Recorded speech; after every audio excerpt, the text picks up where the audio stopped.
Hi everyone, and welcome to the second part of episode number 5 of the Shenmue Talk series, here at the Shenmue Unofficial channel. In the second part of this episode, we are going to continue accompanying Ryo in his journey. Like in the first part of this episode, we are also going to analyze Ryo's character and his development throughout the playthrough of Shenmue 2.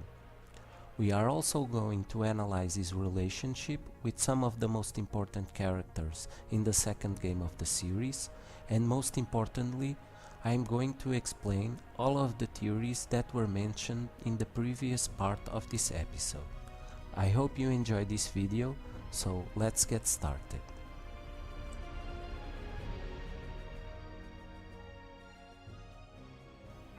Shenmue 2 begins with Ryo arriving at Hong Kong on the ship that he had embarked at the end of Shenmue 1.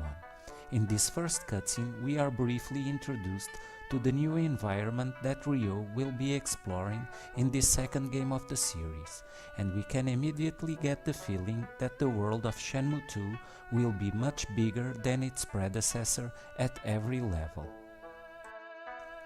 When Ryo finally arrives at the harbor in Aberdeen, he immediately takes a look at the letter that Master Chen gave him before he had left Yokosuka. The letter contains the address of one of Hong Kong's elder masters, named Li Xiaotao. In his quest to find answers about the death of his father and the mystery of the mirrors, Ryo must contact Master Li Xiaotao in order to find Yuan Dazu, the man that may have the answers that Ryo is seeking. As he is about to start his new journey, Ryo is greeted by an old couple playing some traditional Chinese musical instruments. Among them is the Chinese fiddle, or erhu. This musical instrument is very special because it is the one that gives Shenmue its distinctive sound, and one that we will certainly be hearing throughout this episode. In my opinion, this cutscene is very important because it is introducing Ryo to a new culture, making the game look even more realistic and showing us its high level of detail that has become synonymous with the Shenmue series. After having heard the couple's song, Ryo heads out towards Wanzai. It is here that he will meet the first character that I'm going to talk about.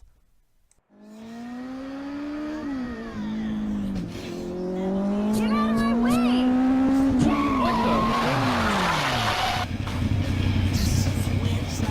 Watch where you're going, you punk!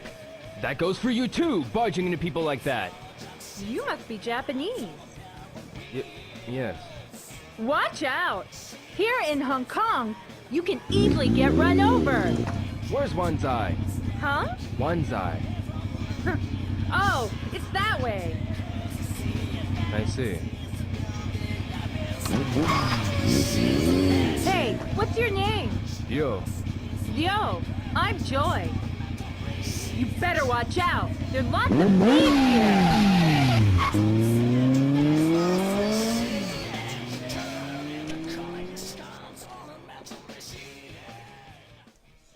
So, as we have seen, the first character that I'm going to talk about is Joy. As everybody knows, Joy loves to ride her motorcycle. She is a very spirited young woman that seems to like to do what she pleases and isn't afraid to speak her mind. Her father runs a big trading company in Hong Kong that usually does business with Master Chen and Yuan Dazu's 5-star corporation. This is one of the reasons why people around Hong Kong seem to have a lot of respect for her. But Joy is also very helpful to other people, especially with Ryo. She helps him to get a place to sleep and even manages to get him a job. She also seems to want Ryo to loosen up and stop being so uptight. All in all, Joy is one of those helpful friends that is always in a good mood and likes to enjoy life to the fullest. But now let us carry on with Ryo's journey. On his way to Wanzai, Ryo gets into a little bit of trouble, as his bag is stolen by a group of local thieves. But once again, with the help of Joy, he soon recovers it and teaches the group of thieves a lesson they won't forget. This little group of thieves is composed by Sam, Larry, Cool Z, and a young boy that Ryo will become friends with, called Wong. Wong and the other members of his group are part of a local gang called the Heavens, that, as we all know, is led by Ren, a character that I will surely talk about later on in this episode. Wong is kind-hearted and adores Ren as an older brother, and although he is a young boy, he has a strong sense of duty and never forgets to return a favor. Wong may not be one of Shenmue's main characters, but he is one that we will surely never forget. After having recovered his bag and have settled in Hong Kong with the help of Joy, Ryo returns on to his quest to find Master Li Xiaotao. On the way to the address that Master Chen gave him, Ryo encounters an old man practicing Tai Chi in the neighborhood park. He immediately catches the old man's attention that tells him to come closer. The old man can see that Ryo is familiar with the martial arts, but can't quite tell what is his style, so he asks Ryo to spar with him. Although hesitant at first, Ryo would soon realize that Tai Chi can also be an attacking form of martial art, and one that develops softness into force. According to Jianmin, a true martial artist cannot be complete without both.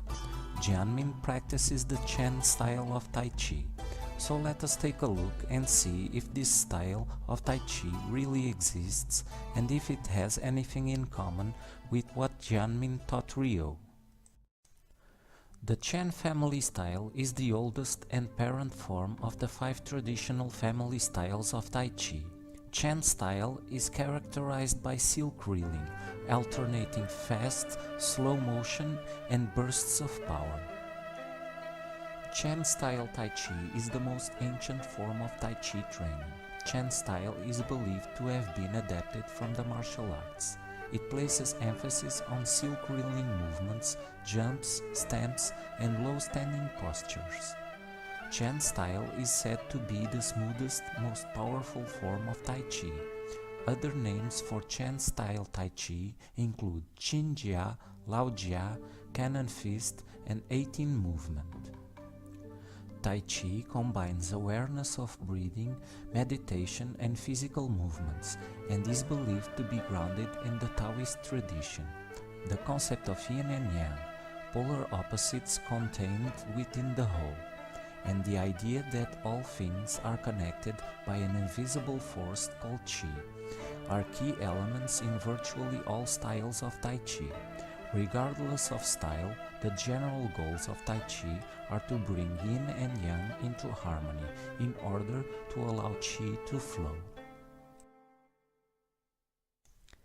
As we can see, the 2 descriptions of the Chen style of Tai Chi that we have just read seem to fit exactly with Jianmin's fighting style, and also with the teachings that he gave Ryo.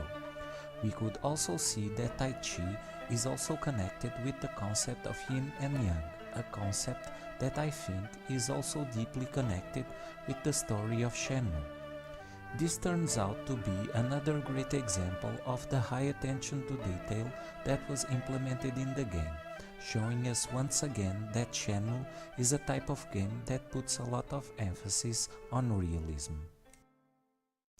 So, after his encounter with Jianmin, Ryo carries on with his quest to find Master Li Xiaotao. Upon finding the address that Master Chen gave him, Ryo asks some of the residents about Master Li Xiaotao, and soon finds out that the master has moved into another location. One of the residents hints that Ryo should ask for the master in places with the name Manmo. After asking around for Master Li Xiaotao at several places with the name Manmo, Ryo finally finds out that the master is at Manmo Temple.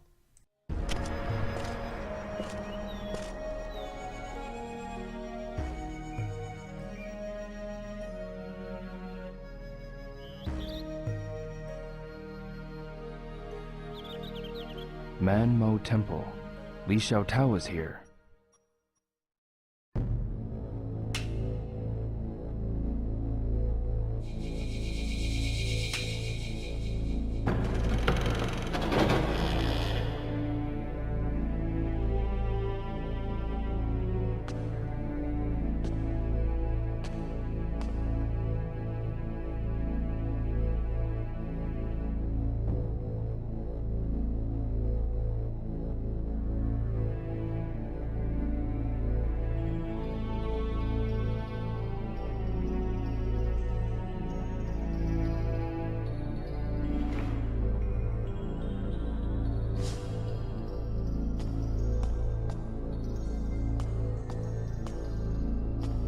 Do you happen to know Li Xiaotao?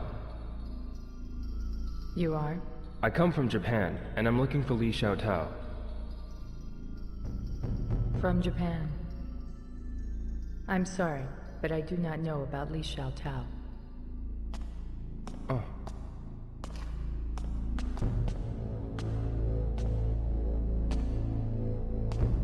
Do you wish to meet the master? You know Li Xiaotao? Here's my letter of introduction. Introduction letter. Yao Wen Chen. I've heard the name from Li Xiaotao. Then? But this letter will not be enough for you to see the master. What? Do you know the four voodoo? For Wudu? I can tell that you know the martial arts.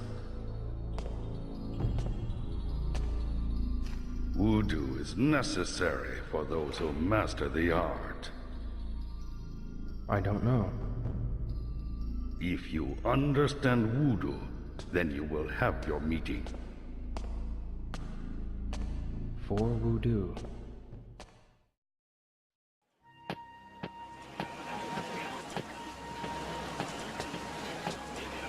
Oh, you were...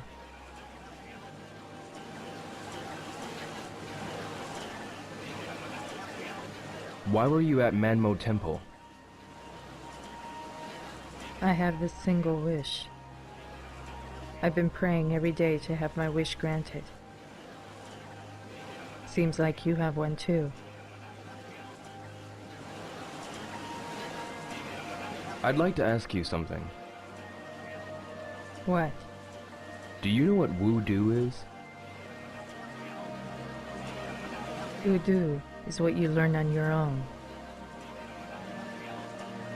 But how do I do that? Any martial artist of true virtue knows. Martial artist? Why don't you ask one?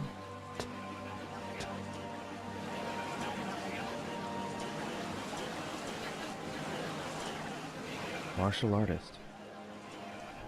As we have seen in this cutscene, Ryo finally has the chance to meet Master Li Xiaotao, but in order to do so he must first find out what are the four wood. The young woman that Ryo met at the temple said that wood is what you learn on your own, and that any martial artist of true virtue must know the four wood. But before we accompany Ryo in this new quest, let us see if the wood really exists in the world of martial arts.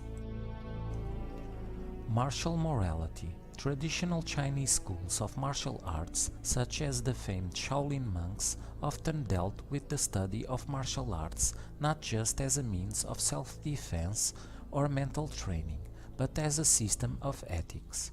Wood can be translated as martial morality and is constructed from the words Wu, which means martial, and Di, which means morality. Wood deals with two aspects, morality of deed and morality of mind. Morality of deed concerns social relations. Morality of mind is meant to cultivate the inner harmony between the emotional mind and the wisdom mind. The ultimate goal is reaching no extremity, closely related to the Taoist concept of Wu Wei, where both wisdom and emotions are in harmony with each other. Below are some examples of morality of deed and morality of mind. Martial morality has always been a required discipline in Chinese martial arts society. Teachers have long considered martial morality to be the most important criterion for judging students, and they have made it the most important part of the training in the traditional Chinese martial arts. It includes two aspects, the morality of deed and the morality of mind. Morality of deed includes humility, respect, righteousness, trust, and loyalty. Morality of mind consists of will, endurance, perseverance, patience, and courage. Traditionally, only those students who had cultivated these standards of morality were considered to be worthy of teaching. Of the two aspects of morality, the morality of deed is more important because it concerns the student's relationship with master and classmates, other martial artists, and the general public. Students who are not moral in their actions are not worthy of being taught, since they cannot be trusted or even respected. Furthermore, without morality of deed, they may abuse the art and use their fighting ability to harm innocent people. Therefore, masters will normally watch their students carefully for a long time, until they are sure that the students have matched their standards of morality of deed before letting them start serious training. Morality of mind is for the self-cultivation which is required to reach the final goal. The Chinese consider that we have two minds, an emotional mind and a wisdom mind. Usually when a person fails in something, it is because the emotional mind has dominated their thinking. The 5 elements in the morality of mind are the keys to training, and they lead the student to the stage where the wisdom mind can dominate. This self-cultivation and discipline should be the goal of any martial arts training philosophy. Now that we have covered the meaning of wood in traditional Chinese martial arts, let us carry on accompanying Ryo in his quest to find out what are the 4 wood and see if there are any similarities between them. In order to learn about the 4 wood, Ryo will have to find these 4 martial artists. Each one of them will teach Ryo one of the 4 wood, but in order to do so, he will have to pass a trial, and each one of these trials is directly associated with the wood that Ryo will learn. From Jianmin, Ryo learns Gon. Gon means that Ryo will have to practice every day without neglect. To learn Gon from Jianmin, Ryo had to practice the iron palm of Tai Chi in a tree until he had covered the ground with leaves. And as we can see, the trial that Ryo had to face is directly associated with the wood that he learned from Jianmin. From Zhoushan, Ryo learns Ji. Ji teaches that Ryo must judge himself without conceit, and that he mustn't show his moves thoughtlessly. To learn Ji from Zhoushan, Ryo must meet his former martial arts student Zhang Xuan. Zhang Xuan has become a street performer, having strayed away from the path of a true martial artist, and has broken Ji. The path that Zhang Xuan took is an example that is directly connected with the wood Ji, and one that Ryo must not follow in order to walk the path of a true martial artist. From the barber Zhan Yu, Ryo learns Dan. According to Dan, Ryo must always be brave and stay calm in order to make the right decision. Zhan Yu tests out Ryo's braveness by threatening his life with a sharp razor blade to the neck.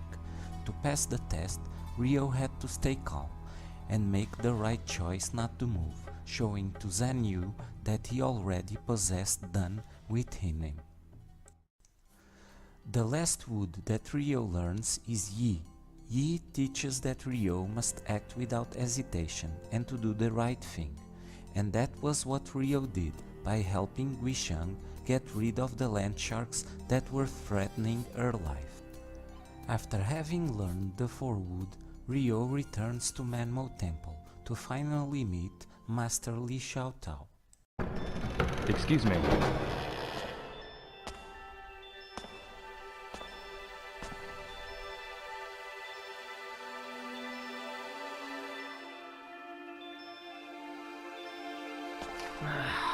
Am I the only one cleaning away the soot?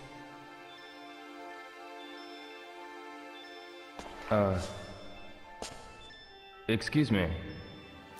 What? You can't be here during this hour. I'm here to see Master Mo. Huh? If you're here to pray, come back later. Please, I need to ask something. Then you should give service first. Service? Yes. How about cleaning away the soot here?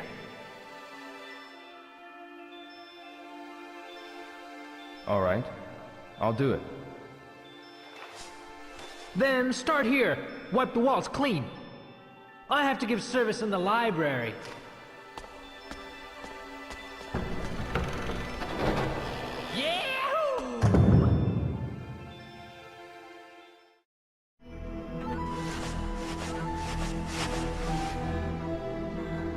This is...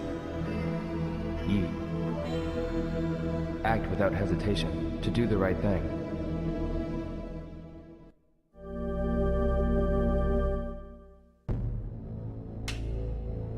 The fourth voodoo, which Guishan told me about. So, now you know. The four voodoo are Gon, Dan, Qi, and Yi.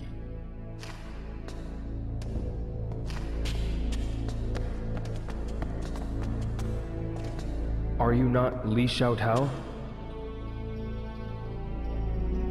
Why seek the Master? I was told to seek help in order to find young Dazu. Yan Dazu? Young Dazu knows why my father was killed by Lan Di. Do you wish to take revenge? I swore that I would. Knowing that you will go astray, would your father wish this? To go astray is to take an immoral path. Taking revenge is no different from murder. Going astray is... I'm not talking to you. I'm talking to the master here. She is Li Xiaotao. Huh?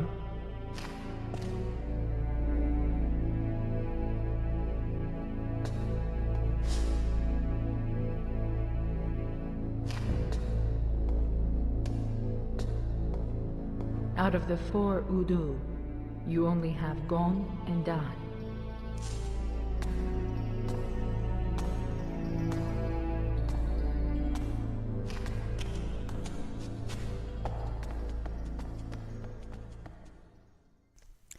As we have seen, the four wood in Shenmue have a lot of things in common with the wood from traditional Chinese martial arts. Both of the wood teach us that martial arts aren't just about fighting. The wood are fundamental tools that teach important moral values to those who want to follow the path of a true martial artist. Just like in the wood of traditional Chinese martial arts, Ryo had to prove himself worthy first by learning the four wood in Shenmue, before having the chance to meet Master Li Xiaotao. But according to Xu Ying, out of the four wood, Ryo only has Gon and Dan. Before accepting Ryo as her student, Xu Ying puts Ryo's fighting skills to the test, ending up proving her judgment about Ryo regarding the four wood. But why did Xu Ying accept Ryo as her student if he only possessed Gon and Dan out of the four wood? To answer this question, let us accompany Ryo in his training with Xu Ying and see what she will teach him and why. The first task that Xu Ying will give Ryo as her student is that of carrying the books from Shenmue Temple's library. Ryo will have to carry piles of books and place them in the stands outside on the courtyard of the temple. The objective of this task is for Ryo to learn to be calm, patient and focus on the task he has at hand. This is what Xu Ying intends to teach Ryo. Meanwhile, Ryo carries on with his quest to find out more information on Yuan Dazu. After asking some of the locals about Yuan Dazu, Ryo finally manages to get some information about him at a martial arts shop. According to the owner of the shop, Yuan Dazu has a profound knowledge of martial arts, and has even written a book on martial arts called The Wuling Shu. Ryo also learns that the book is kept at Shenmue Temple. This new information sets Ryo on a new quest to retrieve the Wuling Shu from Menmo Temple's library.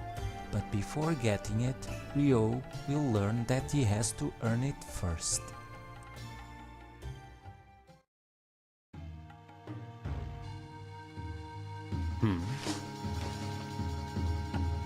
Wuling Shu. This is Zoo's.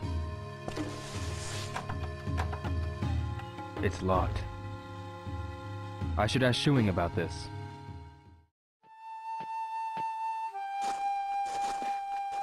Shuing, please show me the Wuling Shu. The Wuling Shu. I heard that young Da Zu wrote that book. There is something I'd like to check. No, Why not? you don't need it yet. Oh. Please wait. Please let me see the Wuling Shu. Try it. Huh?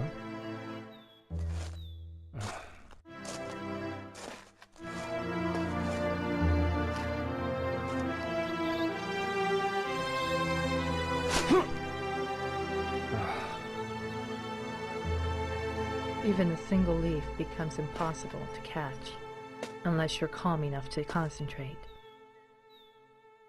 Right now, all you have on your mind is revenge. You're impatient. Calm yourself to realize the true nature of things. The true nature of things. Then you'll know how to catch the falling leaf. Only then will we talk about the Wuling Shu.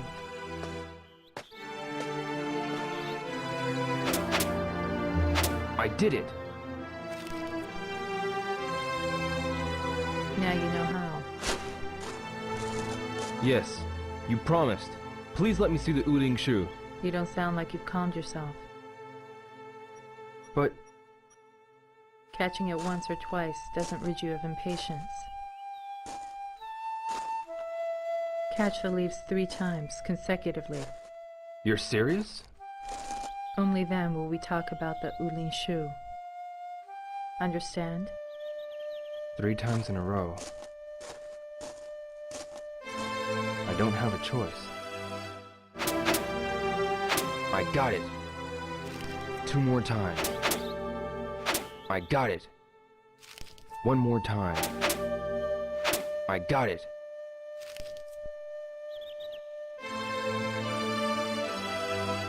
I got it. You've regained your calm, but far from a mind as clear as a polished mirror. Mind as clear as a polished mirror.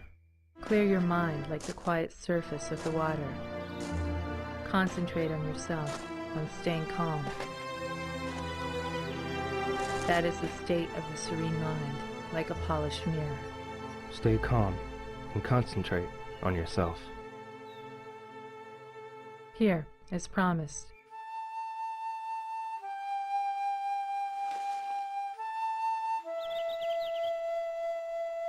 Treat it with care. There is no other copy.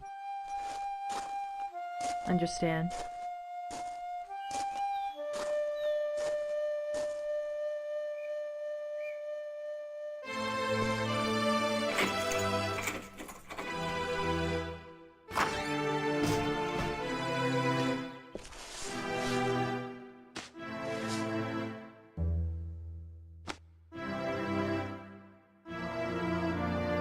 Young Da Zu.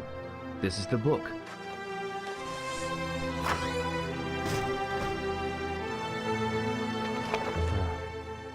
Xin Yi Chun.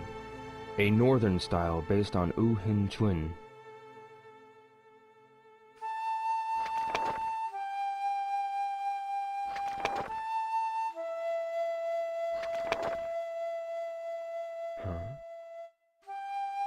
This is Su Ming Zhao, the master of Tiger Swallow style. Su Ming Zhao.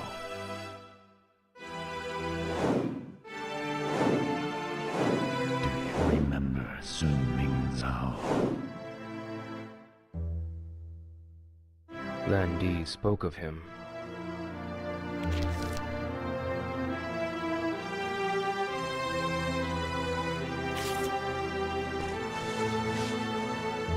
What is this piece of paper? Young Da Zhu. He knows why my father had to die. This piece of paper is my only clue to Zhu's whereabouts.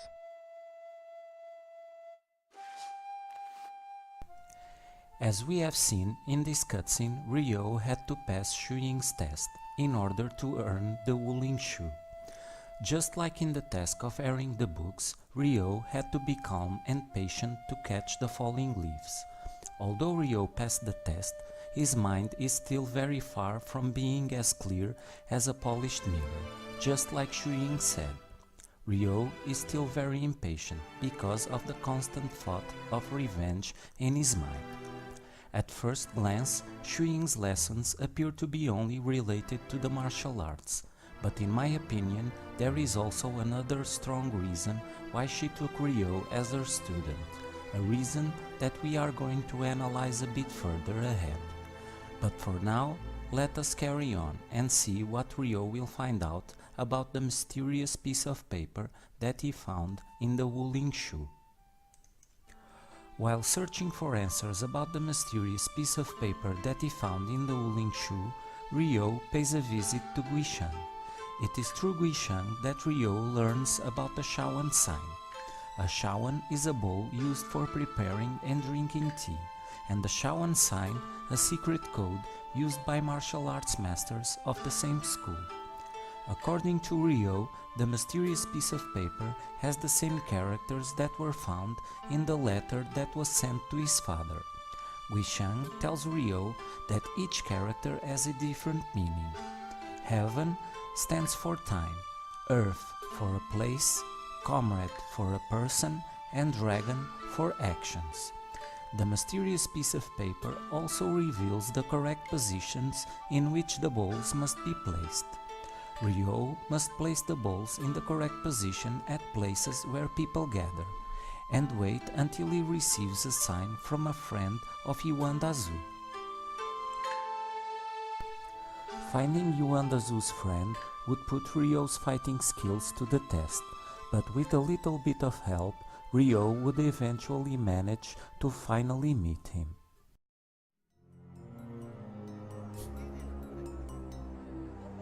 So, you know Young Da Zhu. You are... My name is Ryo Hazuki.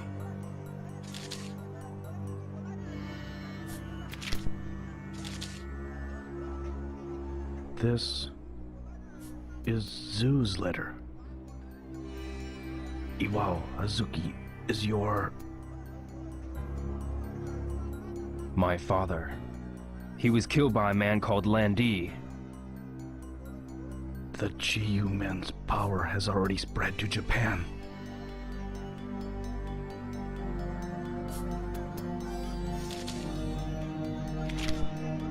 My name is Zheng. I work closely with Zhu. Where is Zhu? At the moment, I don't know where he is. He has hidden himself from the Chiyu men. The Chiyoman is after him. What should I do? There is one thing you can do, but it is very dangerous. I'll do anything. Then go find Ren of Heavens. Ren of Heavens? The man hunting Zhu is Do Nu of the Yellowheads. Don't you? There's a man who's been a rival of Do Nu. He may have some information. Ren of Heavens. Yes, Aberdeen is where the Heavens is based. All right.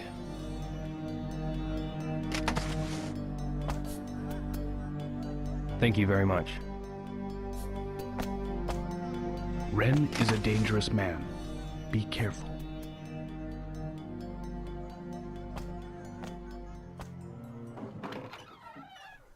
So, as we have seen, this new information sets Ryo on a new quest to find Ren, the leader of the Heavens and rival of Dao Nu, the man that is hunting down Yuan Zhu. According to Zhang, Ren has a base in Aberdeen, and he might have some information on Yuanda Zoo's whereabouts. Finding Ren would prove to be a very hard and almost deadly task, but with the help of a little friend along the way and a lot of work, Ryo would finally meet him.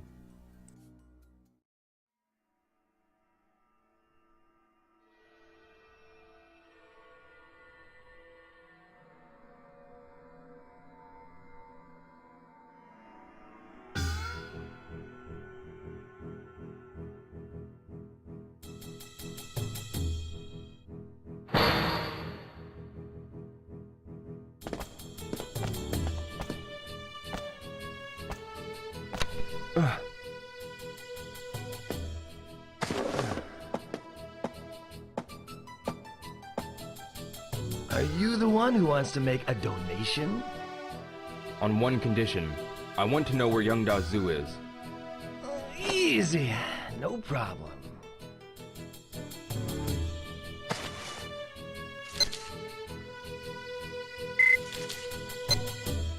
May the gods be with you.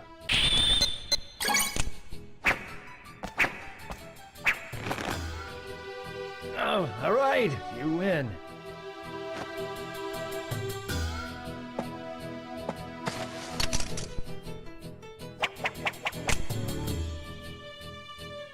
I'll take you to Yuanda Zoo. That better be true.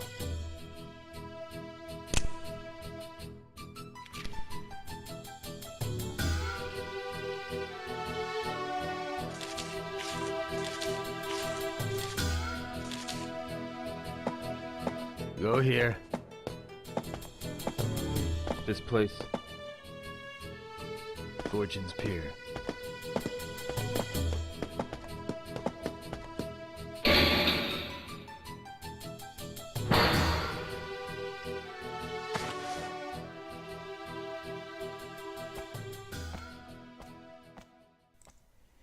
In this cutscene, Ryo finally meets Ren, but as we have seen, meeting Ren proved to be just as dangerous and deadly as it was trying to find him, and getting out of him the information about Yuanda Zoo's whereabouts would be just as hard.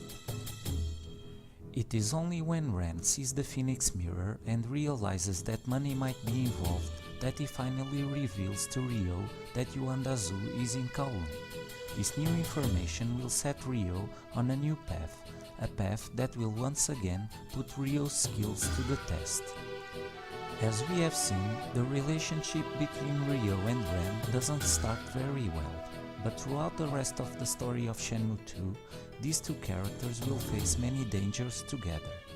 But by overcoming them with the help of one another, a bond of friendship will start to grow. A bond that I believe will become stronger throughout the rest of the Shenmue series. But before we accompany Ryo in his new path, let us analyze what I think is the real reason why Shu-Ying is helping Ryo.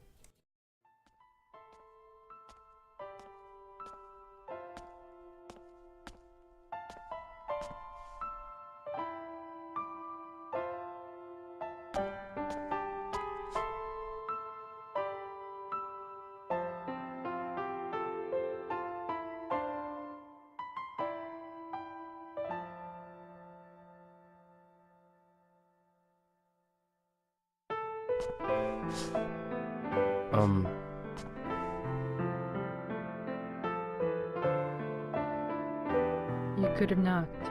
Sorry.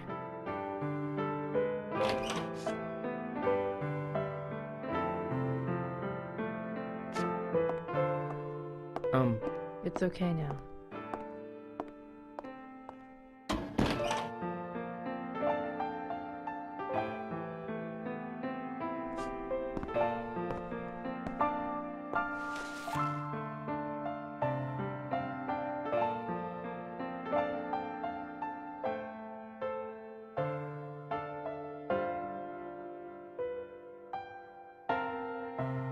Shu-Ying.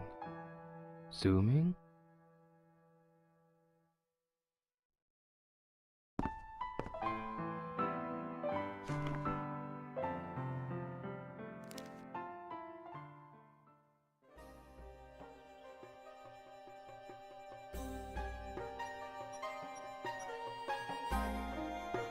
You're determined to go to Kowloon. Yes. What is Yi? To act without hesitation. To do the right thing. Even if I have to break the rule. I will not forgive Landi.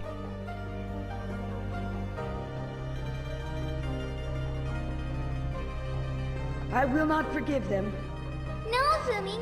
Please don't go. I'm going to find those who killed Dad and Mom. Find them?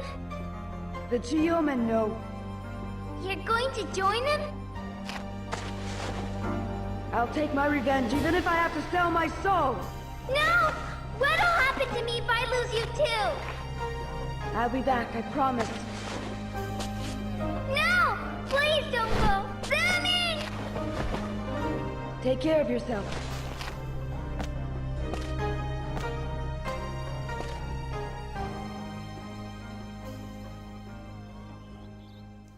Throughout the playthrough of Shenmue 2, we learned that Shu-Ying has an older brother called Ziming. Apparently their parents were murdered, and just like Ryo, Ziming swore to avenge them. According to Ziming, the Chiyomen know the reason why their parents were killed, so he decides to join them and follow an evil path. The true reason why Shu-Ying is helping Ryo is that she sees her brother in him, and because of that she doesn't want him to follow the same path as her brother.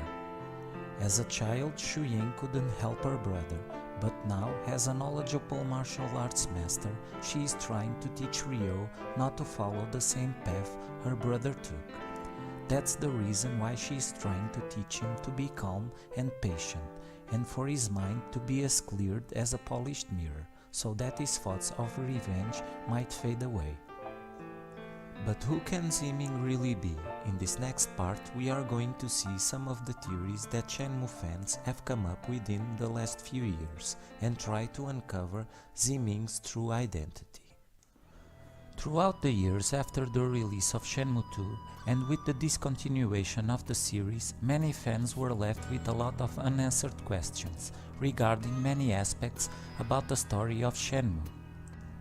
One of the most frequent questions that fans have asked themselves is, what is the true identity of Shu-Ying's brother Ziming?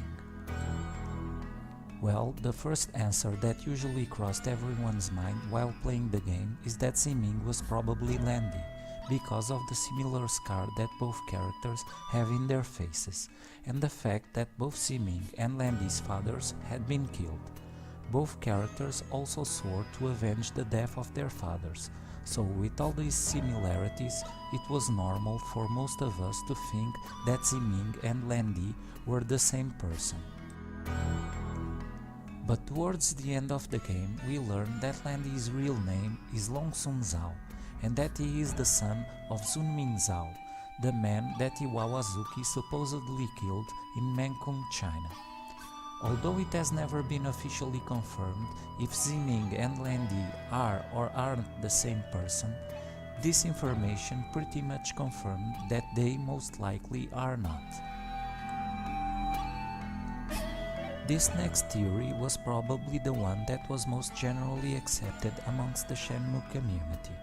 This theory stated that Ziming was one of the 4 Chiyomen leaders, mainly associated with the mythological creature of the White Tiger that rules over the western side of China. This was because of the comic book side stories that could be unlocked in the Xbox version of Shenmue 2. Among these side stories, there was one about Shu-Ying and Ziming. The comic book story revealed Ziming's character that had the exact same shape as one of the Chiyomen leaders. Because of the similarities in the shape of both characters, it was almost officially considered as a fact among the Shenmue community that Ziming was one of the 4 Chiyomen leaders.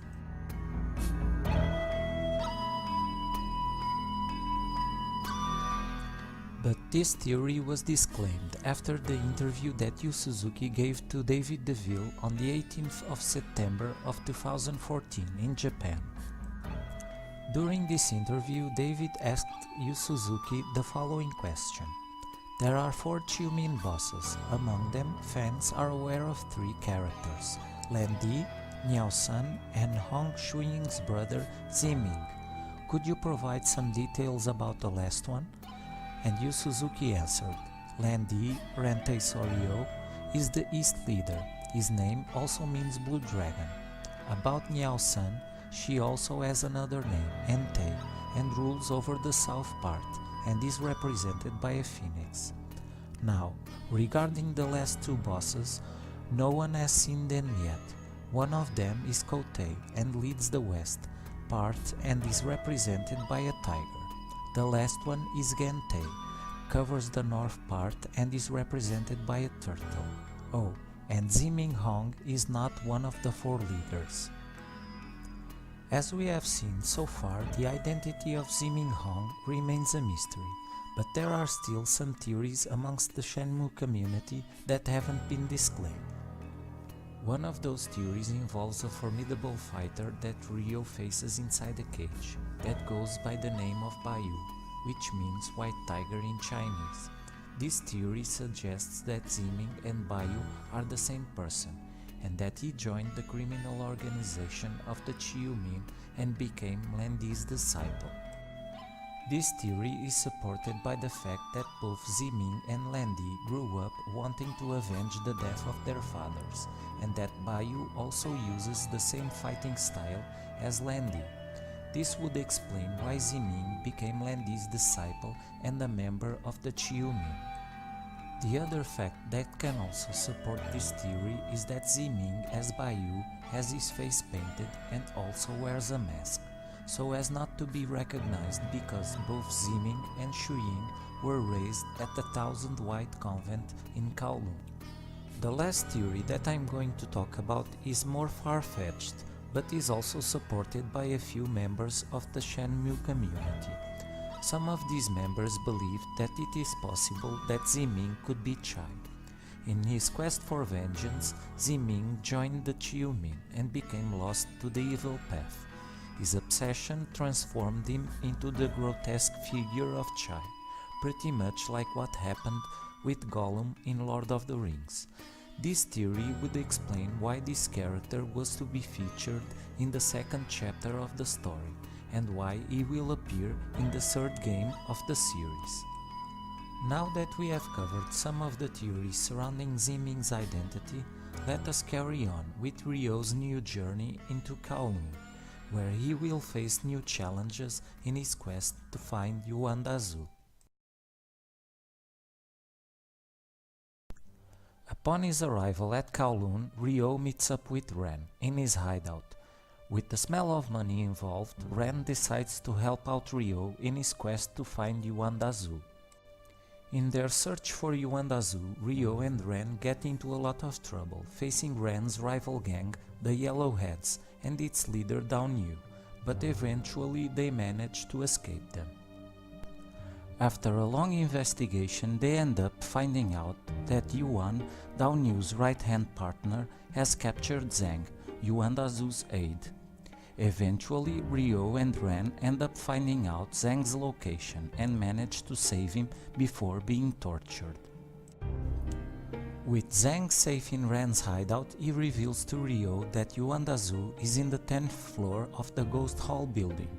This would bring us into perhaps one of the most difficult QTE sequences in the entire series, but it would also reward us with one of the most interesting cutscenes as well.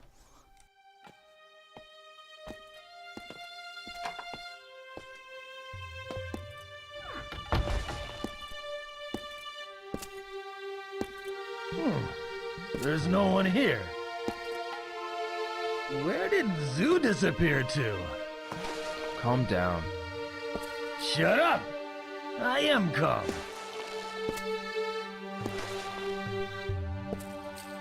Huh? That's the stick the old man gave you. Oh, snake, tortoise, and the 4 heavenly beasts. Smells fishy. Yeah. There must be something here. I'll be on the lookout. Hurry and search.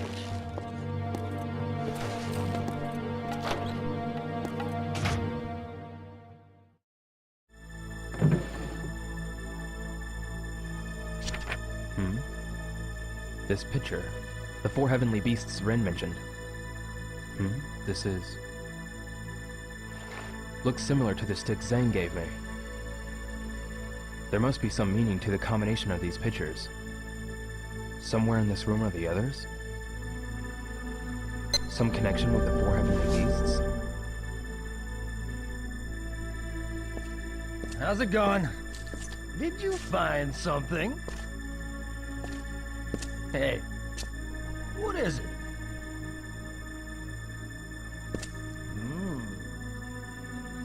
These are the four heavenly beasts.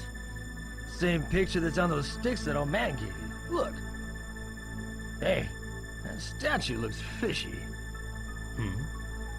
Statue of Buddha. Well, check carefully.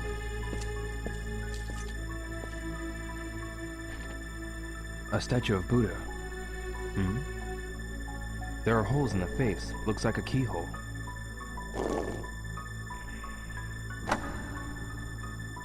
Good. This was the right one. 3 more to go.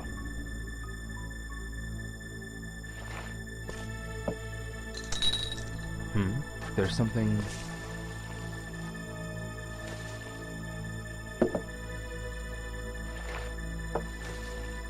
This is a phoenix.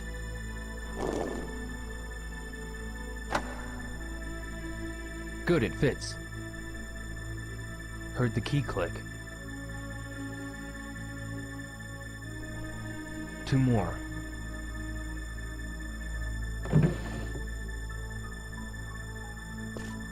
This uniform is...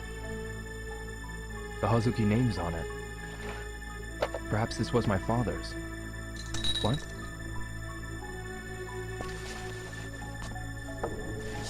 Same shape as the stick Zhang gave me. This is a picture of a tiger.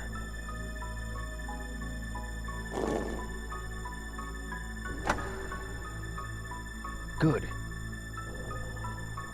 Heard the key click.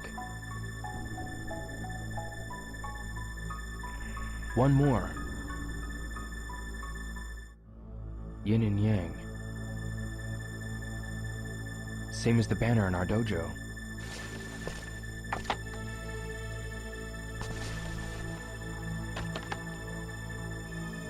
There's something... This is... a picture of a dragon. Same shape as the other sticks. Are these keys?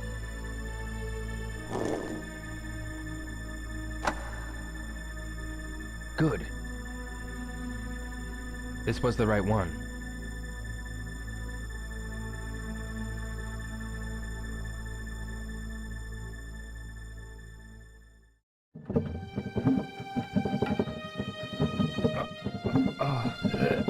Hey!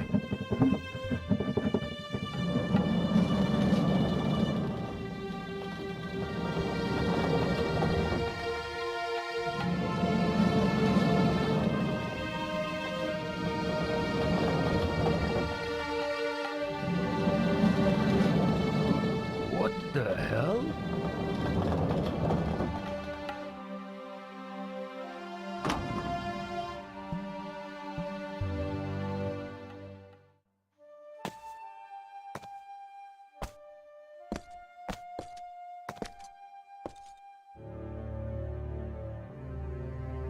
You are young Dazu.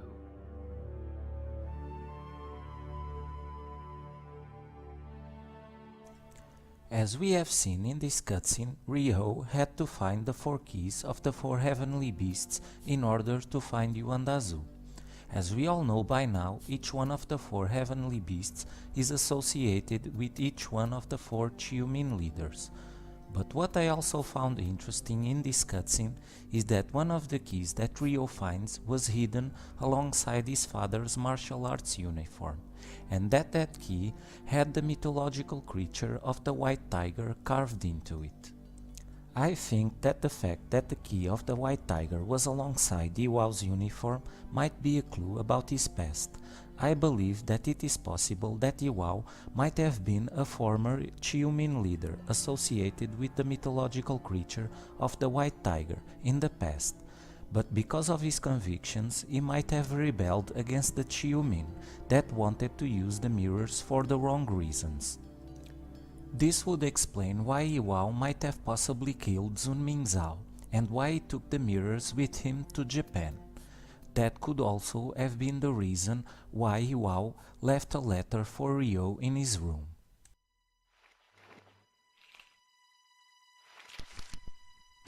Dear Ryo, those who follow the path of a warrior must be ready to die. In order to stand by their convictions. Live for one's convictions. Die for one's convictions. That is how I lived my life. Ryo, it is up to you to discover your path and follow it through. My father must have known that Lan Di was coming.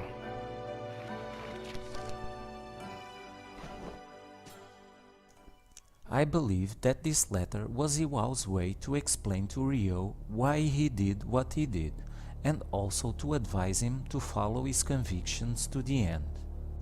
Another reason why I think Iwao might have been a former Chiumin leader connected with the creature of the White Tiger is the ancient Chinese scroll that Ryo finds at the Azuki Dojo. This scroll bears the drawing of a tiger and describes the virtues of this magnificent creature in the form of a poem.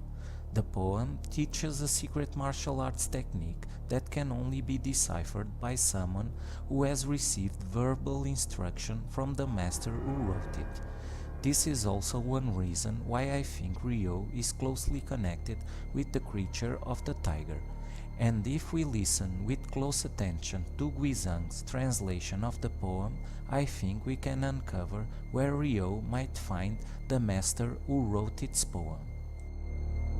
Oh, fierce tiger, thou art ruler of the forest, the bravest of character, as tranquil as the most majestic of mountains, as swift as a bolt of lightning, as violent as an earthquake jolting the great earth.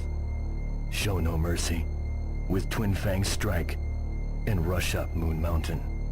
Striking fear in all, nary a soul challenge thee. It's a secret poetry. Secret? To maintain secrecy, the technique is written in poetry form. Only one who's received the master's verbal instruction can understand its meaning. Why did my father have it? No idea. But I'd assume if he had the scroll, then he received instruction from the original master. My father? I'd hold on to this. Perhaps someday you will meet the master who wrote this. If you have listened with close attention to Guizhang's translation of the scroll, you probably might have heard the words Moon Mountain. Moon Mountain locates on the opposite bank of the Big Banyan Tree, 8.5 kilometers south of Yangshuo. It got the name due to the fact that when looked at from different locations, it resembles the moon in different stages. The mountain is also famous for its another beautiful name, Immortal Mountain. There are 800 steps covered with marble leading to the top of the mountain.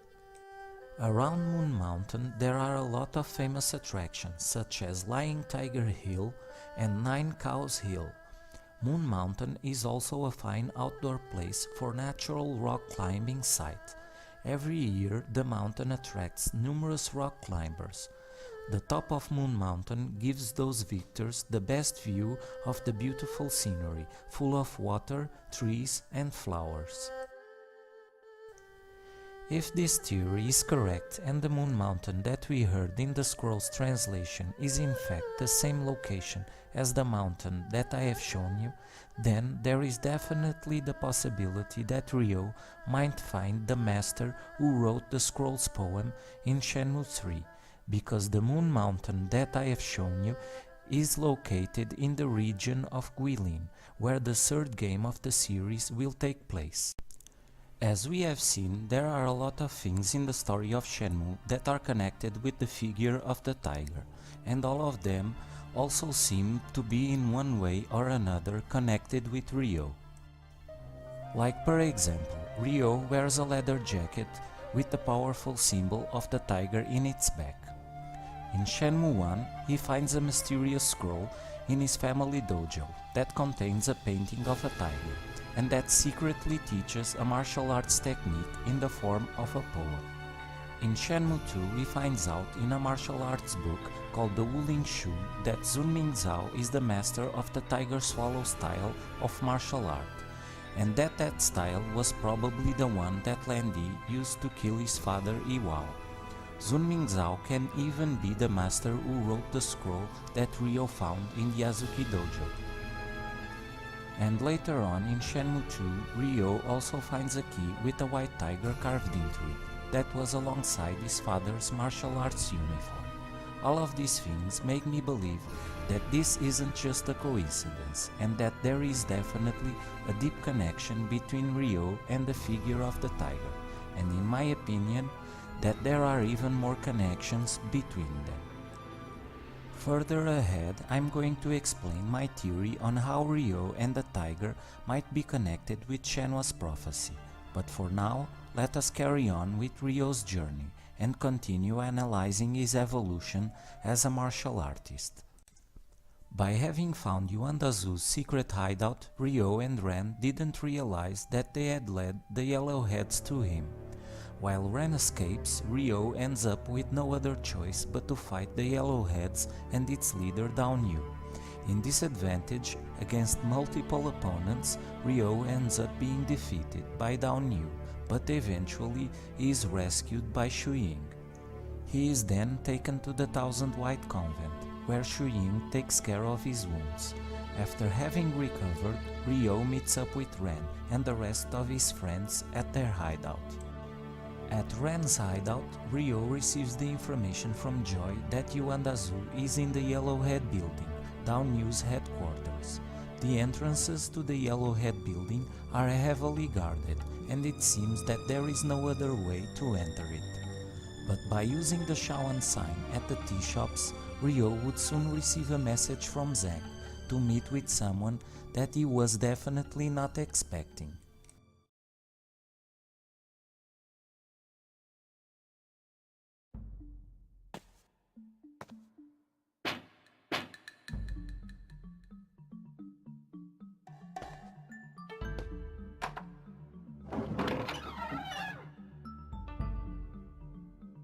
Come in.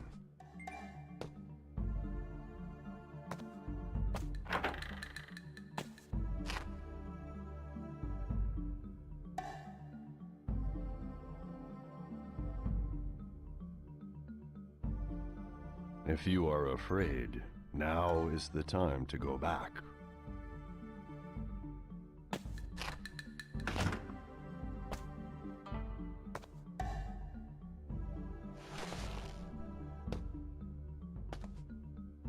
May I ask you to spar with me? In this darkness? Darkness offers me the perfect environment to see your skills.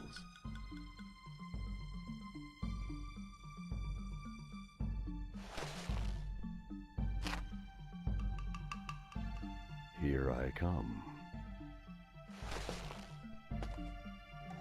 Damn. Do not rely on sight. A disturbed mind can make you impatient. Are you not aware of the voodoo?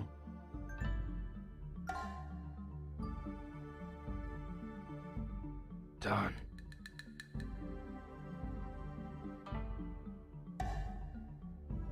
Yes. Do not rely on your eyes when in darkness. Dismiss all other thoughts and see with your mind's eye. My mind's eye.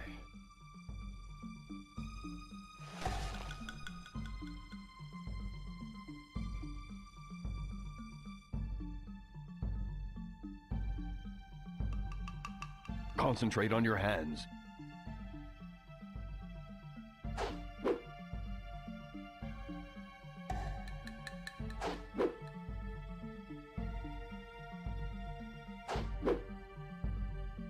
Your moves are slow. Relax.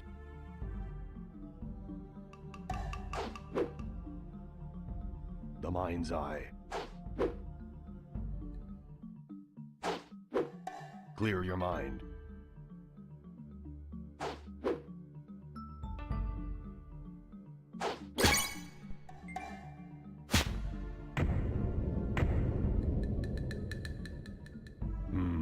You have a natural aptitude. Sense the opponent without relying on your eyesight. This is called predictive explosion. Predictive explosion.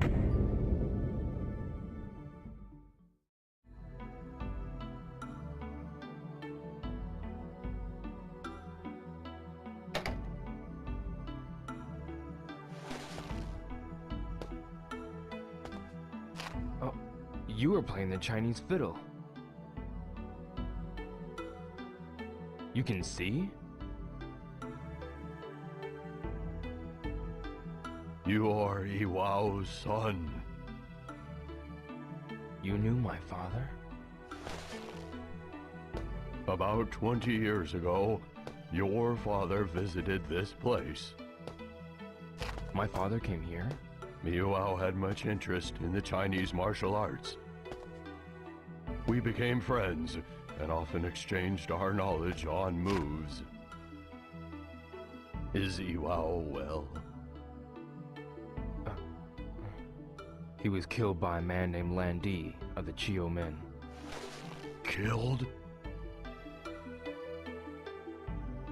By Landy? How terrible!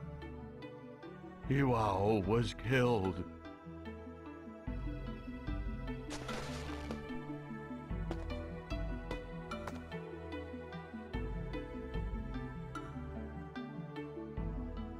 With the birds' morning echoes, clouds gather as you pass away, shedding tears.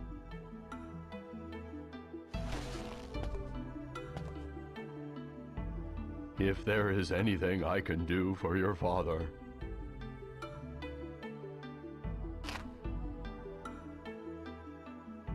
Do you know who Young Da Zhu is? does he have anything to do with the death of your father? Yes. I heard that Zhu is being held captive at the Yellowhead building. The headquarters of the Yellowhead. Is there a way for me to get in there?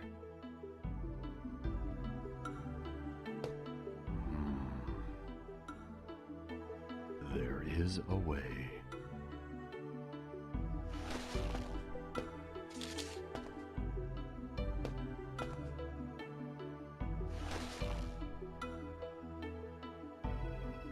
Who is this man? He's a scout for the Yellowhead. A scout? He finds talented practitioners of martial arts to send to the Chiomen. If he picks you, you may be able to get inside the Yellowhead. What should I do? If you can keep winning at street fights, there's a chance. Street fights. Once again, Ryo's skills are put to the test, and he is soon reminded about the forewood when sparring against an old friend of his father's. To Ryo's surprise, the man that he sparred with is the fiddle player he encountered in the streets of Kowloon. Upon hearing from Ryo of the tragic news of Iwao's death, he decides to help out Ryo to find a way into the Yellowhead building, where Yuandazu is being held captive. According to Iwao's friend, the only way that Ryo can enter the Yellowhead building is through a scout that attends at street fights in Kowloon. The scout works for the Yellowheads in search of talented martial artists to take to the Chiyomin at the Yellowhead building. After this meeting, Ryo starts to attend in street fights in order to get the attention of the Yellowhead scout. It is here that I think that Ryo's martial arts skills start to reach a new level, because it is in these street fights that Ryo starts to focus more on the strengths and weaknesses of his adversaries in order to win his fights against them. By winning at street fights, Ryo catches the attention of the Yellowhead scout. He arranges a meeting with Ryo where he presents 3 new adversaries that Ryo must fight with. Only then the scout will meet up with Ryo again. These 3 new adversaries would prove to be much harder to defeat than the street fighters that Ryo had fought with. After winning all 3 fights, the Yellowhead scout arranges another meeting with Ryo, but this time around the scout presents Ryo with a map with the location where he must go. At Ren's hideout, Ryo shows the map to his friends. According to Ren, it's an underground passage to the Yellowhead building. In the next day, Ryo meets up with the Yellowhead scout at the map's location. Meanwhile, Ren shows up to help out Ryo and decides to take care of the Yellowhead scout. The two head through the underground passage into the Yellowhead building, but can't get past the locked door. This is when Wong appears to help them out. With his lockpicking skills, Wong manages to open the door, allowing Ryo and Ren to enter the Yellowhead building. Wong gives Ryo a map of the building and also informs him that he heard from Zhang that Yuandazu is being held captive at the 17th floor. This scene turns out to be a great example of why friendship is such an important subject in the story of Shenmue, and why without it Ryo would never succeed in his journey. Entering the Yellowhead building to rescue Yuandazu would prove to be Ryo's most difficult challenge thus far in his journey, a challenge that would culminate on top of the Yellowhead building in a final fight against the leader of the Yellowheads, Down Yu.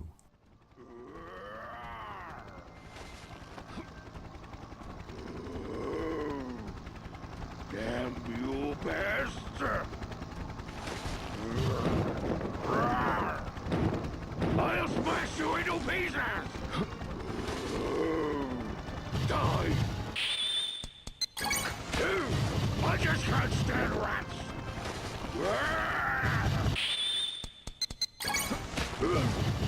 You scampering rat! You're mine!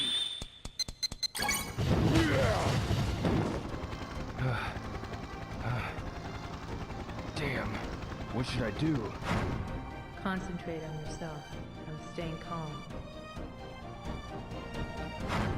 That is the state of a serene mind. Like a polished mirror.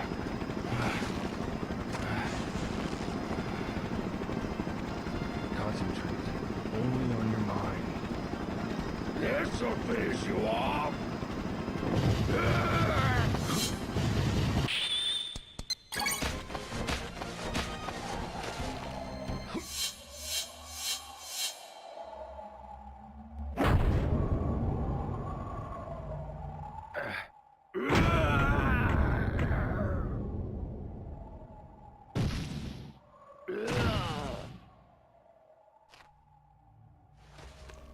As we have seen, all of Ryo's experiences throughout his journey had brought him into this final moment, a moment where he had to apply all of his physical and mental training. But that wasn't all. He also had to balance his feelings and emotions to the state of a serene mind, so that he could become as clear as a polished mirror, and all of this in the presence of the man that killed his father. In my opinion, this was the first time that Ryo became a martial artist of true virtue. By having cast aside his thoughts of revenge, Ryo reached a state of harmony between his mind and his body, ending up revealing his true potential. A potential that could have destroyed him, but instead realized his will. After having saved Yuandazu, Ryo and his friends take him to Ren's hideout. There, Yuandazu would answer Ryo's questions and set a new course in his journey.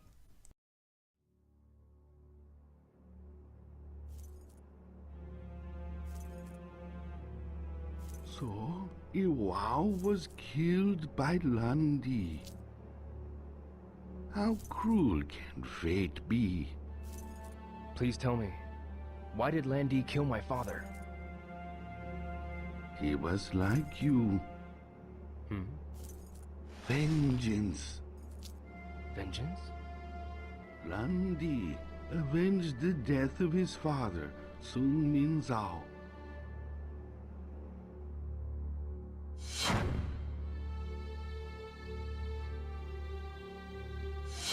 Do you remember Sun Mingzao?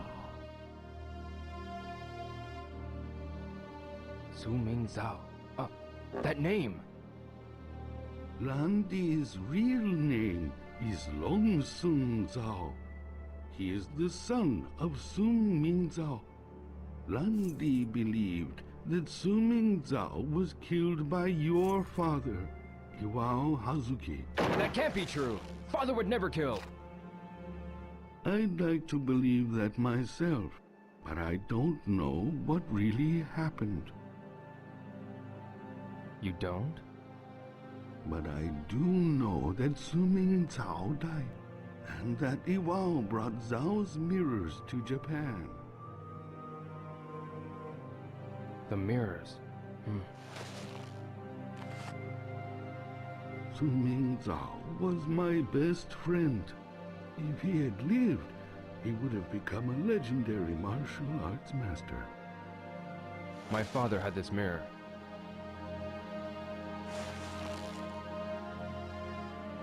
Oh, there's no mistake. It's the mirror once owned by Su Mingzao.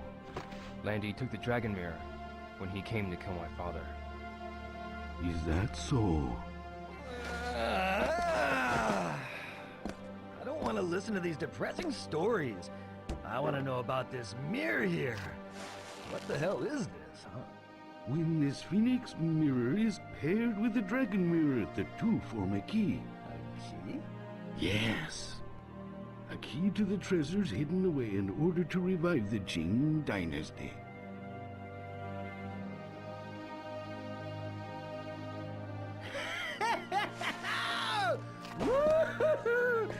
Did you hear that? Treasures, he said. I told you, my hunches are always right. And how do we get this treasure, huh? Excuse me. Could you turn out the lights and light the candle? Sure.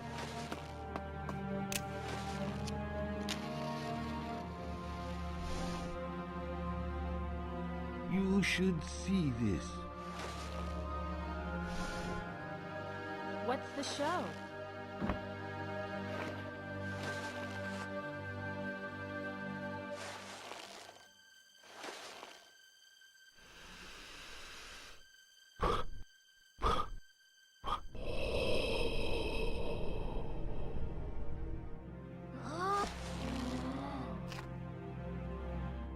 This is... These 7 lights indicate the location of the treasure. Where is that? A single mirror is not enough. What? Only when this is combined with the light pattern from the dragon mirror will we know. There's no way of finding out with only the Phoenix mirror.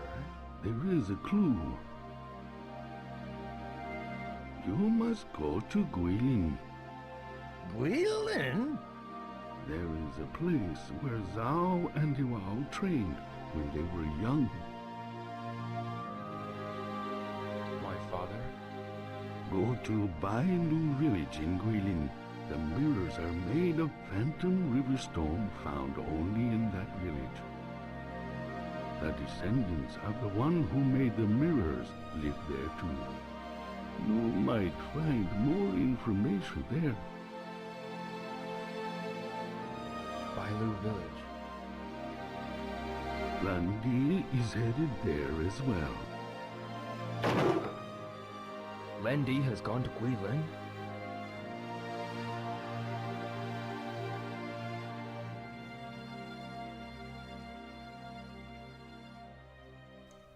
Upon hearing Yuanda Zu's information, Rio sets out on his new journey towards Bailu village in Guilin.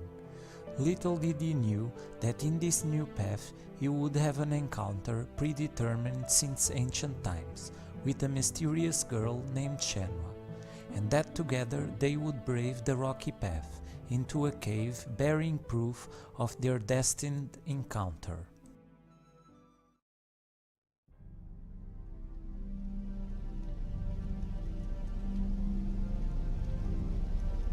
What? Yo. Yeah.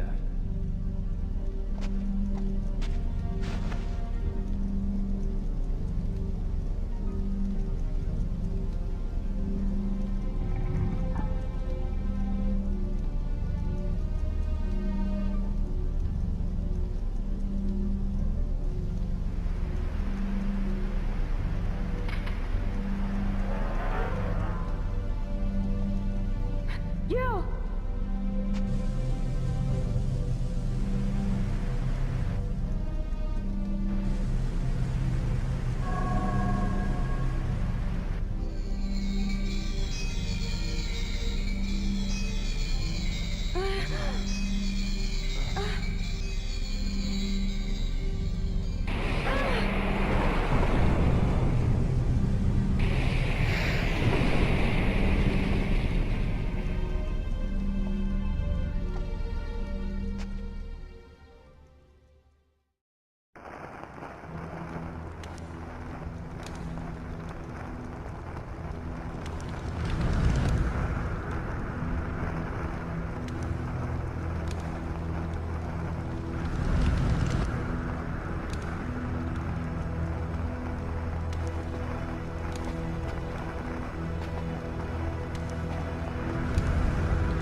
This is...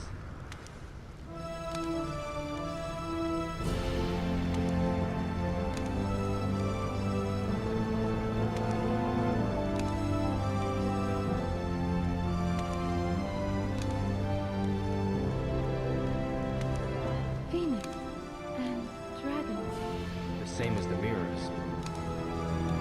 My father was carving.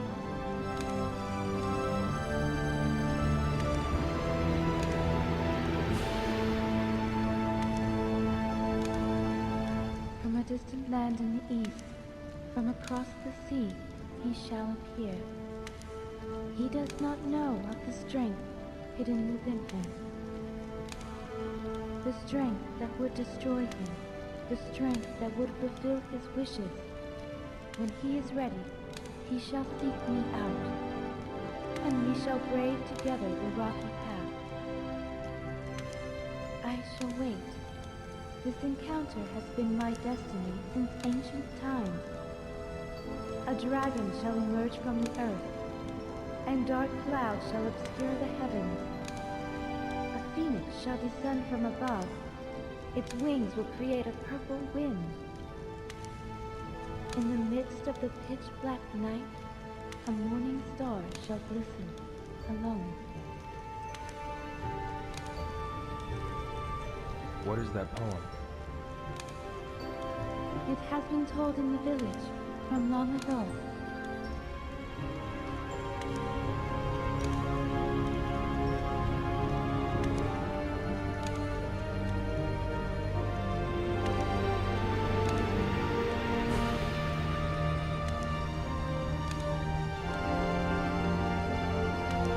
The one who holds the phoenix.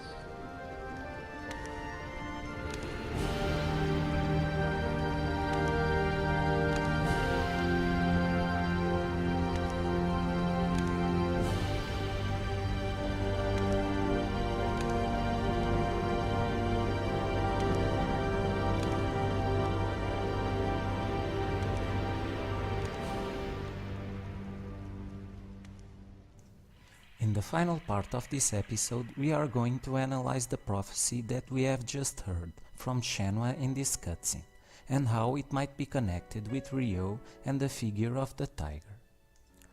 To better understand this theory, I've written down in this picture Shenmue's prophecy, and as you can see, I've also highlighted in red the words East and Morning Star. These words are very important because they are the ones that are going to help me establish the connection between Ryo and the tiger to Shenmue's prophecy. But before we start off, let us take a look at why the tiger is so revered in Chinese culture and what kind of connection we might establish with Ryo. Throughout Chinese history, the tiger has incited a sense of both awe and admiration. Its prowess, its ferocity, its beauty, and the harmony of the opposites. The tiger is full of life and embodies the spirit and drive to achieve and make progress. The tiger has been common in southern and northeastern China and is revered by the Chinese as a creature with many symbolic attributes. Each direction of the compass is traditionally believed to be ruled by a mythical creature. The white tiger is the ruler of the West. The tiger represents the masculine principle in nature and is king of all the animals, as shown by the 4 stripes on his forehead which form the character Wang, or king. The tiger is regarded as one of the 4 super-intelligent creatures, along with the dragon, phoenix and tortoise. For centuries the 4 have been a major design motif in Chinese art. The Chinese call an able general a tiger general and a brave soldier a tiger warrior. In Chinese folk tales, tigers kill evil men and protect good men. The tiger represents the greatest earthly power, as well as protection over human life. In its spirit form, tigers represented, among other things, willpower, courage, and personal, physical, and inner strength. Since its conception, followers of Tantric Buddhism have regarded tiger skins as representing the concept of transforming anger into wisdom and insight. From what we have just read, I think that we can definitely establish some connections between Ryo and the figure of the tiger. Just like the tiger, Ryo is a character full of life. He is brave just like a tiger warrior, and in a way he also represents willpower, courage, and personal, physical, and inner strength. Like the tiger, Ryo also wants to kill evil men and protect human life. And just as the skin of the tiger represents the transformation of anger into wisdom and insight, I also think that Ryo's journey represents this transformation as well. Now that we have covered some of the possible connections that Ryo might have with the figure of the tiger, let us carry on with another subject that might explain how they can also be connected with Shenmue's prophecy. But to better understand this connection, let us first take a look at a very important concept that can be found in numerous examples in Shenmue, and that is closely tied with its story, and that is the concept of Chinese astrology. Chinese astrology was elaborated during the Zhou dynasty and flourished during the Han dynasty. During the Han period, the familiar elements of traditional Chinese culture, the yin and yang philosophy, the theory of the 5 elements, the concepts of heaven and earth, and Confucian morality were brought together to formalize the philosophical principles of Chinese medicine and divination, astrology, and alchemy. According to Chinese astrology, a person's destiny can be determined by the position of the major planets at the person's birth, along with the positions of the sun, moon, comets, the person's time of birth, and zodiac sign. As we have read, Chinese astrology had an important role in the lives of the Chinese people in ancient times, alongside the other familiar concepts that have already been analyzed before in other episodes of the Shenmue Talk series. All of these concepts are present in the story of Shenmue, and the concept of Chinese astrology is no exception. So let us take a look at some examples of Chinese astrology that are present in Shenmue. A lot of the cutscenes in Shenmue focus on the stars and constellations, like the Big Dipper. Ryo can visit fortune tellers that give him clues and predict a future event, or even help him in gambling.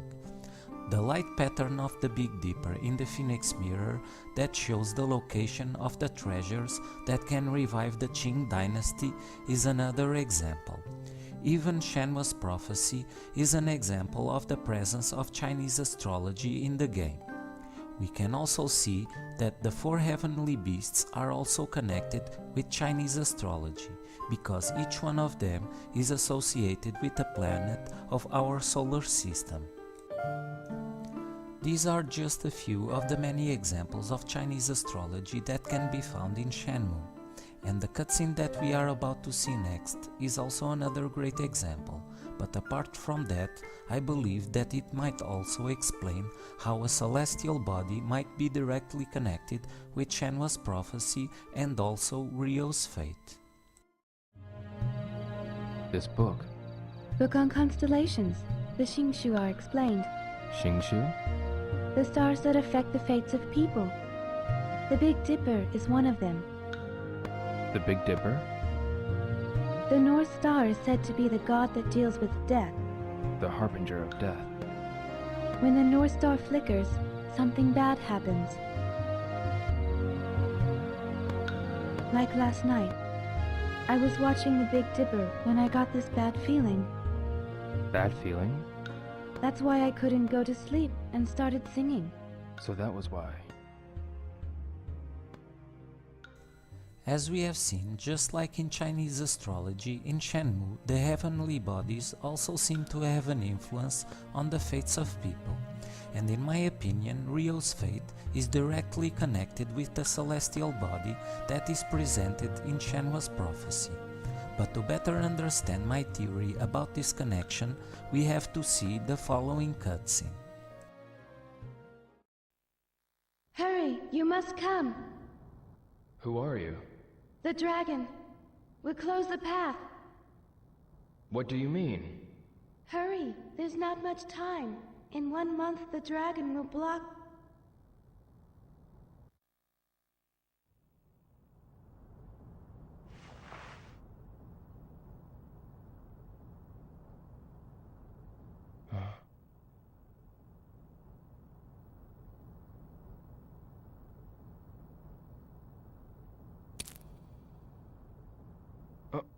The mirror.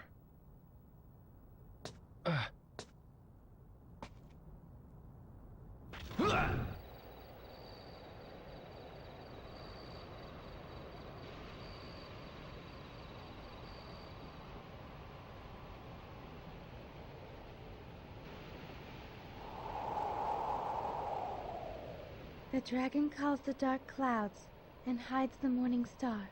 The path is closed, and the hope of meeting is lost.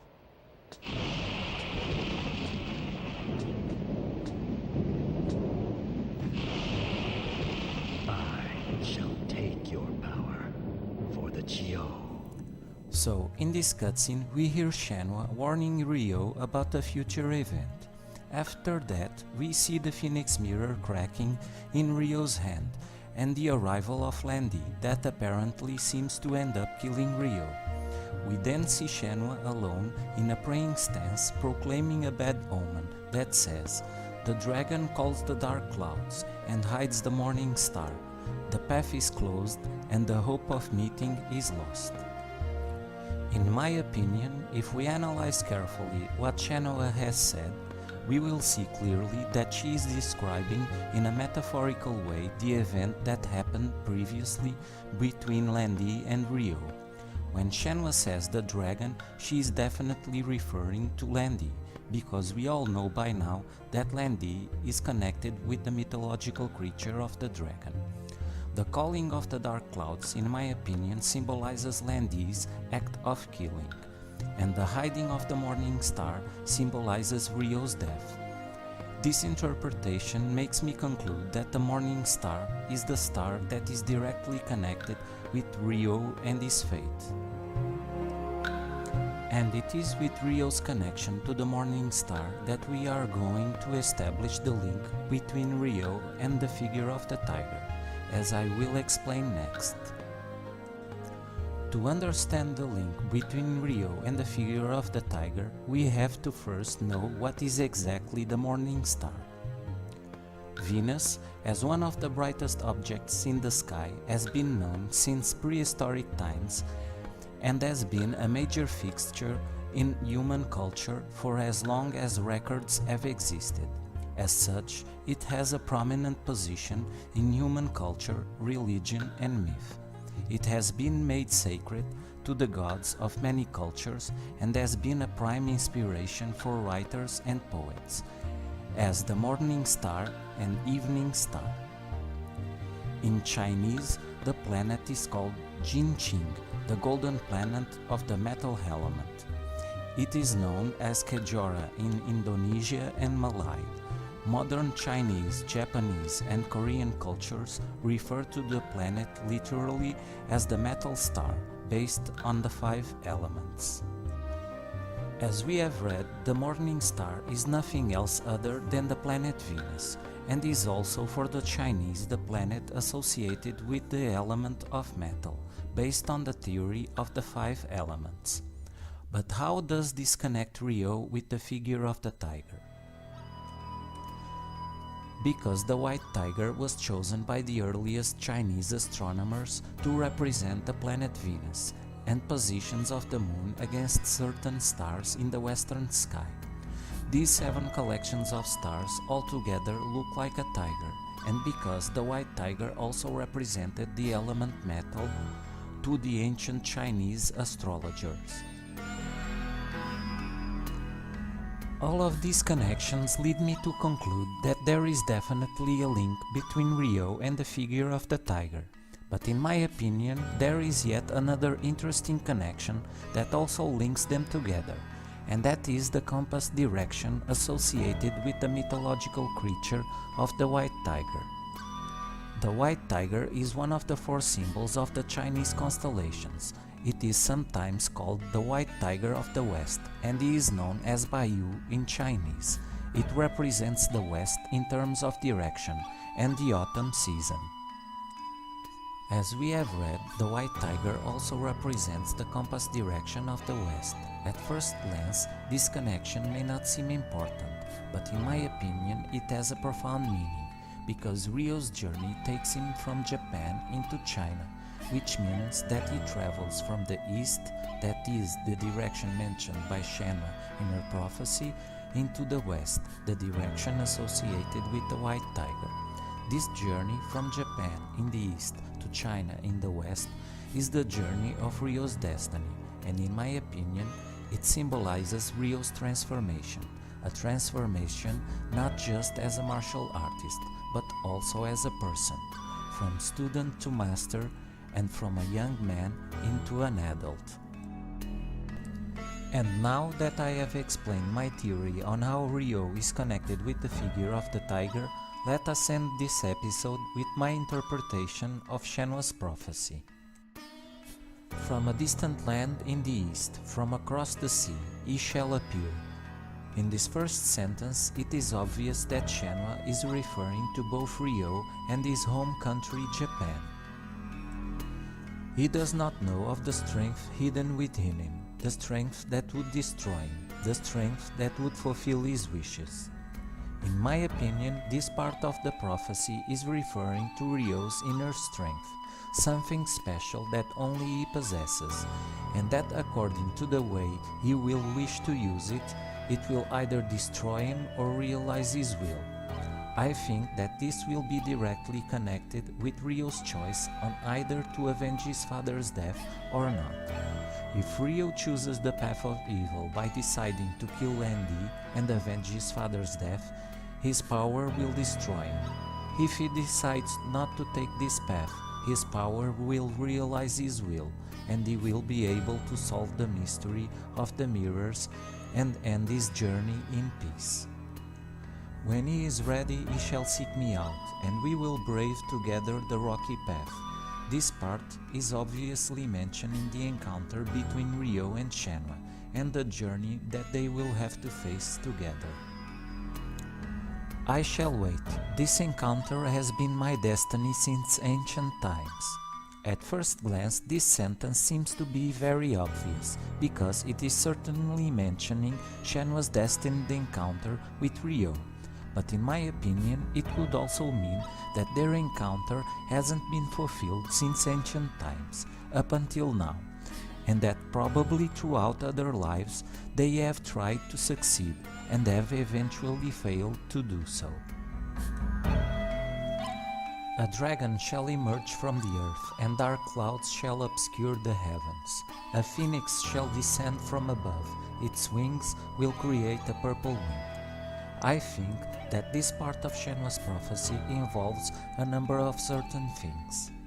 In my opinion, it obviously involves the dragon and the phoenix mirrors, but I also think that this part of the prophecy is also connected with the legend that Master Chen told Ryo, that states that when the dragon and the phoenix meet, the gates of heaven and earth will open, and Chiyo will resurrect itself on earth. I also think that somehow Landy and Niao-san are also linked with this prophecy, because we know by now that they are also connected with the mythological creatures of the phoenix and the dragon. In the midst of the pitch-black night, a morning star shall glisten, alone. In my opinion, this final sentence, as you can see, is obviously referring to Ryo, the main protagonist and hero of the series. My personal interpretation of this last sentence is that in the darkest hour, when all hope will seem to be lost, Ryo is the one that will shine the brightest, and will end up saving everyone from darkness. And it is with Shenmue's prophecy that we have ended yet another episode of the Shenmue Talk series. I hope that you have endured this very long episode and enjoyed all of its content, and of course all of my theories. I wish everyone an amazing 2019, because this will be the year of our dreams. And as always, until next time.